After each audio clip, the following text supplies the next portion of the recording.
It's Sunday morning and everybody's excited. It's that time. Try not to flip out too much because here we go. It is this week's episode of Boneheaded Boaters of the Week. Our first boater this week's going to show us what it's like when you ignore those low bridge warnings. Here we're going to see this sailor is attempting to bring his vessel under the bridge, and as we can tell, the masts are just a little too tall to fit. I'm not sure if this is one of those novice sailors who just doesn't know how to read height signs, but you never know. Maybe they were just trying to save a few bucks. Maybe they're about to put the boat on the hard and they said, hey, we need to remove the mast, and we don't need to hire a crane. We can take care of this one ourselves. Everybody likes saving a few pennies. Our next few boaters are going to show us how to back down the boat ramp. I get asked this question all the time on social media. What advice do you have for backing down the boat ramp? Well, the advice I would probably give you is follow this guy's lead.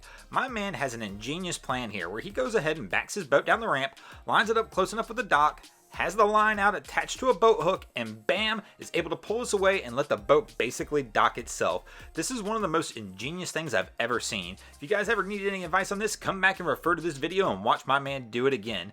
But that also leads to the question of what not to do down to the boat ramp. Well, here, let me just give you a few tips on some things that you probably don't want to do down there. Like, don't follow these guys' advice. The things that go wrong all start here. There's no safety chain attached. It really wasn't attached to the ball that well. There's no emergency brake cable, so of course my man's just going for a ride.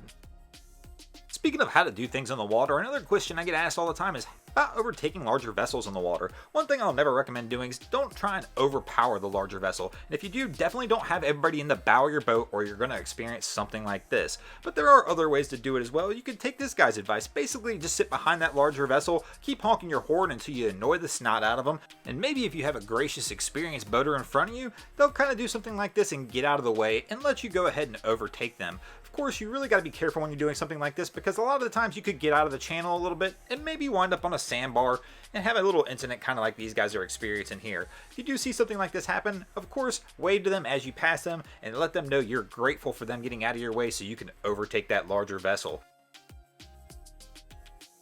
And there is always that third option where you do just overpower that vessel in front of you. If you sit there and honk on the horn and they don't get out of the way, go ahead and go right over the top of them.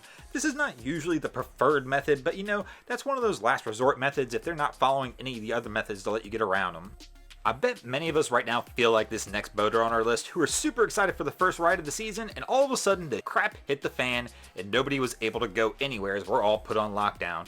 Right here is just a perfect expression of how many of us feel about boating right this second, but you know what? It will get better and things will return. Thanks for watching, guys. I hope you enjoyed this week's episode of Boneheaded Boaters of the Week. If you ever see anything crazy happening on your waterways, please be sure to hit me up on Facebook or Instagram, and you might see your stories over here, kind of like Officially Chase, Joe Riccio 5, Travis Hadfield, and Luis Callan all did this week as they all sent clips in here. Also, if you haven't already, go ahead and drop an anchor on that subscribe button. Also, be sure to check out that new Broncos Guru and Drain Plug Mafia merch. You'll see it linked below the video.